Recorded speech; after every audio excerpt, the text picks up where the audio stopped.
तो कैसे हो तुम लोग। मुझे मालूम है तुम लोग एकदम ठीक ठाक हो गए और आज मैं तुम लोग के लिए लेके आया हूँ my wife is from 1000 year ago का चैप्टर नंबर 43। अगर आप लोग ने पिछला चैप्टर देखा ही होगा तो आप लोग को मालूम होगा पिछले चैप्टर में जिंग सुचिन को 100 रुपए दे देती है और बहुत ज्यादा उदास लग रही होती है क्योंकि उसके पास जितने भी पैसे थे सारे के सारे पैसे उसने सुचिन को दे दिए होते हैं। और सुचिन जिंग को कहता है क्या तुझे खाना बनाना सीखना है। फिर जिंग सुचिन को हाँ कर देती है और सुचिन सुपरमार्केट चला जाता है और सब सामान खरीद के लाता है खाना बनाने के लिए। और फिर बाद में सुचिन और जिंग खाना बना रहे होते हैं किचन में, लेकिन जिंग अपने मोबाइल में सर्च करती है कि एक लड़का और लड़की साथ में मिलकर खाना बना रहे घर पे, क्या वो मामूली बात है। और वहाँ पे वो चैप्टर खत्म हो जाता है। अब इसके आगे की स्टोरी शुरू होती है। चैप्टर के स्टार्टिंग में हमें बहुत सारे मसाले और तेल के डिब्बे दिखाए जाते हैं और सुचिन जिंग को ये सब बता रहा होता है कि ये तेल का डिब्बा है, ये नमक का डिब्बा, ये हल्दी पाउडर, ये सोयाबीन सॉस और अलग अलग तरीके के मसाले होते हैं। ये सब जिंग को बता रहा होता है। नेक्स्ट सीन में सुचिन खाना बनाने जा रहा होता है और जिंग को कह रहा होता है तू मुझे ध्यान से देख और ये देख कि मैं कितना इस्तेमाल करता हूँ ये सब मसाले, और तुझे भी अगली बार से उतने ही मसाले इस्तेमाल करने हैं जितना मैं इस्तेमाल कर रहा हूँ। लेकिन जिंग सुचिन पे ध्यान नहीं दे रही होती है, वो अपनी ही दुनिया में खोई होती है और थोड़ा परेशान लग रही होती है। फिर हमें एक सीन दिखाया जाता है जहाँ पर जिंग ने सर्च किया था कि एक लड़का और लड़की साथ में मिलके खाना बनाते हैं, क्या वो मामूली बात है। तो उसका उसे जवाब मिलता है कि जब भी कोई लड़का और लड़की साथ में मिलकर खाना बनाते हैं वो उन दोनों के रिश्ते को गहरा करते हैं और वो एक नया परिवार शुरू करने का अगला कदम होता है। वो उसे नेट पे जवाब मिलता है। उसे देख के जिंग परेशान लग रही होती है। फिर जिंग अपने मन में कह रही होती है पूरा दिन साथ में खाना और पूरी रात साथ में सोना, बस यही जिंग अपने मन में सोच रही होती। नेक्स्ट सीन में सुचिन जिंग को कह रहा होता है तूने सारी चीजें याद तो कर ली ना, याद रखना थोड़ा भी ज्यादा मत डालना नहीं तो पूरा खाना बर्बाद कर देगी तू,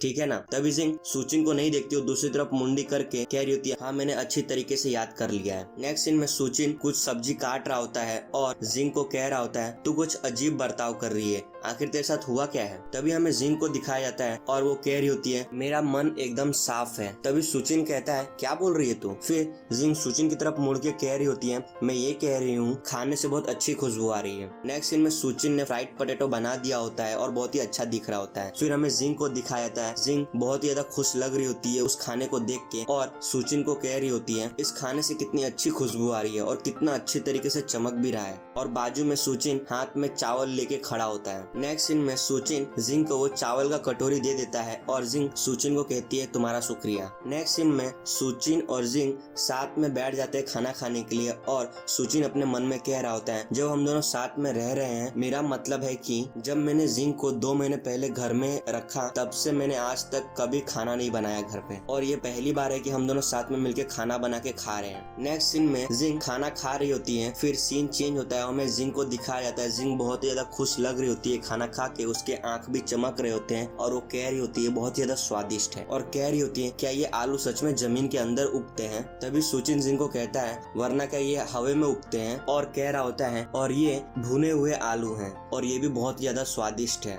ये मेरा पसंदीदा खाना है। नेक्स्ट सीन में सुचिन एक आलू को उठा लिया होता है और उसे बहुत ज्यादा गर्म लग रहा होता है और वो एक हाथ से दूसरे हाथ में आलू को फेंक रहा होता है ठंडा करने के लिए क्योंकि उसके हाथ जल रहे होते हैं इसीलिए। नेक्स्ट सीन में सुचिन जिंग को दे देता है और कहता है ये ले एक तेरे लिए भी है। तभी जिंग सुचिन को कहती है ये सिर्फ एक आलू है। तभी सुचिन जिंग को बोल रहा होता है ये मामूली बात है कि तूने कभी देखा नहीं है, ये आलू है ना पश्चिम दिशा से आया है, ये आलू की खोज पश्चिम दिशा से हुई थी। और सुचिन जिंग को कह रहा होता है ये बस मैं ऐसे ही बोल रहा हूँ, समझ ले कि अगर तू वापस अपने समय में चली गई कैसे भी और तूने वापस जाके एक बड़ा सा जहाज बनाया और उसे तूने पश्चिम दिशा की तरफ लेके चली गई और तू वहाँ पे जाके एक बहुत बड़ा जमीन खरीद ली तो फिर बहुत बड़ी मालकिन भी बन सकती है सिर्फ आलू बेच के। नेक्स्ट सीन में सुचिन और जिंग खाना खा रहे होते हैं और जिंग आलू को देख रही होती है और सुचिन अपने मन में सोच रहा होता है किस तरीके से जिंग एक बहुत बड़ा जहाज ली हुई होती है और एकदम स्टाइल से खड़ी होती है और ऐसा लग रहा होता है कि ये राज कर रही है। और वो जिंग को कह रहा होता है तेरा नाम बहुत ही ज्यादा फेमस हो जाएगा और फिर मैं तेरा नाम बहुत सारी किताबों में पढ़ भी सकता हूँ। तभी जिंग आलू को पकड़ के रखी हुई होती है और सुचिन को कह रही होती है मैं ये सोची थी कि मैं भी इस जगह पर एक जमीन ले लूँ जहाँ पर मैं एक अपना सा खुद का घर बनाऊंगी और मैं इस दुनिया में अच्छी तरीके से रहना चालू कर दूंगी। और अपने मन में कह रही होती है अगर मेरे पास खुद की जमीन होगी तो मैं उस जमीन में बहुत सारी खेती करके सब्जी उगा सकती हूँ और फिर मैं उसी सब्जी से अपना खुद का खाना बना के खा सकती हो और मेरा जिंदगी अच्छी तरीके से कट जाएगा।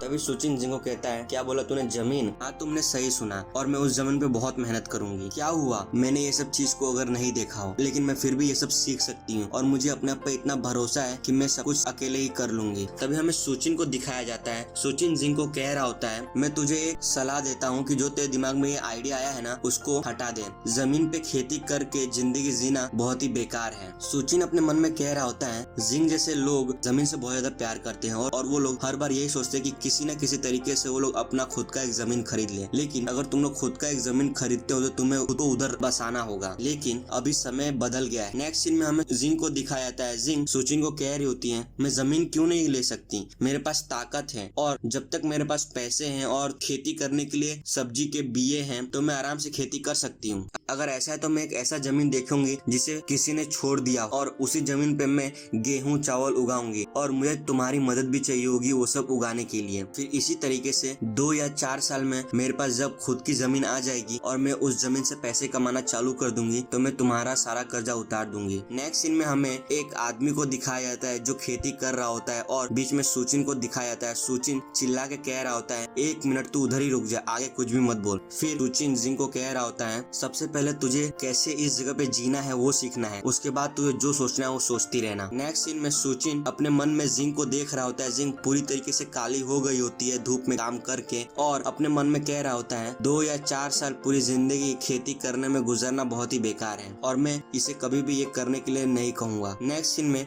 जिंग कुछ नहीं बोलती, वो थोड़ा उदास लग रही होती है और कह रही होती है ठीक है। फिर सुचिन जिंग को देखता है और वो भी कुछ नहीं बोलता, वो थोड़ा सोच रहा होता है। नेक्स्ट सीन में सुचिन जिंग को कह रहा होता है, तू इस जगह पे आराम से रह और तू इस जगह को अपना ही घर समझ और मैं तेरी सारी देखभाल कर लूंगा। ये सुनने के बाद जिंग बहुत ही ज्यादा शर्मा रही होती है और थोड़ा सा पीछे चली जाती है और कहती है, क्या कहा तुमने कि तुम मेरा ख्याल रख लेगा? तभी सुचिन जिंग को बोलता है कि तू घबरा मत, मेरी पूरी बात सुन और तू गलत समझ रही है। मेरा कहने का ये मतलब था कि मैं तेरा ख्याल रखूंगा जिस तरीके से मैंने अपनी बिल्ली का ख्याल रखा हुआ है। और नेक्स्ट सीन में हमें सुचिन की बिल्ली को दिखाया जाता है। सुचिन की बिल्ली अंगड़ाइयां ले रही होती है और सुचिन अपने मन में कह रहा होता है, एक योद्धा वो भी 1200 साल पहले के जमाने की, बहुत ही अच्छा लगता है उसे आजू बाजू रहने में और मैं उसे ये घर छोड़ के जाने कभी नहीं दूंगा। और अगर बात की जाए भविष्य की तो मैं वो भविष्य पे ही छोड़ देता हूँ, जो होगा देखा जाएगा, कभी न कभी तो हम लोग को कुछ न कुछ तो मिलेगा ही और मैं धीरे धीरे सब कुछ सोच लूंगा कि करना क्या है और इसे मैं अपने पास ही रखूंगा और मैं जिंग को कभी जाने नहीं दूंगा अपने से। नेक्स्ट सीन में जिंग बहुत ही शर्मा के खाना खा रही होती है और कह रही होती है, यंग मास्टर आपको ये सब मजाक नहीं करना चाहिए, आपने मुझे घर में रखा और आपका बहुत सारा कर्जा है मेरे ऊपर और मैं किसी न किसी तरीके से आपका कर्जा उतारने की कोशिश करूंगी, लेकिन मैं अपने आप को आपको नहीं सौंप सकती, ये अच्छा नहीं होगा। तभी हमें सुचिन को दिखाया था। सुचिन चौंक गया होता है, ये कह क्या रही है, अपने आप को मुझे सौंपना, लेकिन मैंने तो उसे कभी ऐसा कहा ही नहीं कि तू मुझे अपने आप को दे दे। ये खुद से अपने आप कुछ भी कहते जा रही है, इसको मैं क्या कहूँ अब। नेक्स्ट सीन में जिंग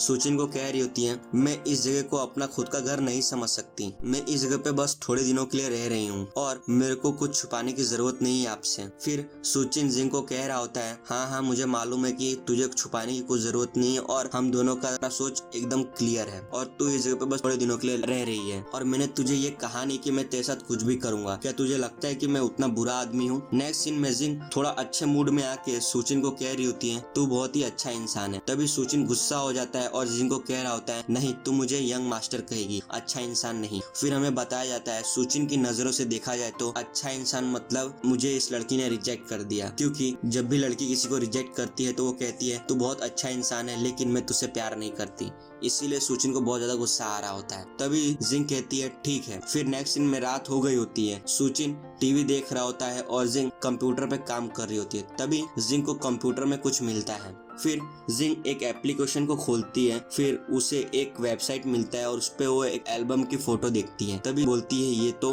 फिर हमें बताया जाता है कि सुचिन का एक बहुत ही अजीब सा फोटो होता है और कह रही होती है ये तो आप हो यंग मास्टर, है कि नहीं? फिर सुचिन वहाँ पे आ जाता है और जिंग को कह रहा होता है तू कैसे कह सकती कि ये मैं हूँ, बिल्कुल नहीं। और जिंग को कह रहा होता है कि नहीं ये बिल्कुल मैं नहीं हूँ, लेकिन जिंग कह रही होती है ये आदमी बिल्कुल आपकी तरह ही दिख रहा है। नेक्स्ट सीन में जिंग सुचिन को घूर रही होती है और सुचिन अपनी नजरें हटा के जिंग को कह रहा होता है देखा जाए तो ये मेरी तरह दिख रहा है, लेकिन ये मैं नहीं हूँ, सच में मैं कह रहा हूँ। और जिंग सुचिन को और भी तेज नजर से घूर रही होती है। फिर बाद में सुचिन अपनी गलती मान लेता है और वो जिंग को कह रहा होता है, हाँ ये बिल्कुल मैं ही हूँ। तभी जिंग ध्यान से देखती है और कह रही होती है, आप पुराने समय में कितने अजीब तरीके के कपड़े पहनते हो। फिर हमें एक डॉक्टर को दिखाया जाता है, वो सुचिन के फोटो को इशारा करके कह रहा होता है, अगर तुझे अपने आँख की जरूरत नहीं है तो तू अपनी आंखें किसी और को दान दे सकता है जिसे जरूरत है। नेक्स्ट सीन में सुचिन जिंग को बोल रहा होता है, मैं उस टाइम पे जवान था और बहुत पागल था और उस टाइम पे मुझे बहुत ही चमकने वाले कपड़े पसंद थे, लेकिन ये मेरा डार्क पास्ट है, इसको देख मत, ठीक है ना। और अपने मन में कह रहा होता है, मैंने इस फोटो को अपने प्राइवेट एल्बम में रखा था ताकि मैं अपनी गलती को ध्यान से देख सकूं और ऐसी गलती वापस न करूं,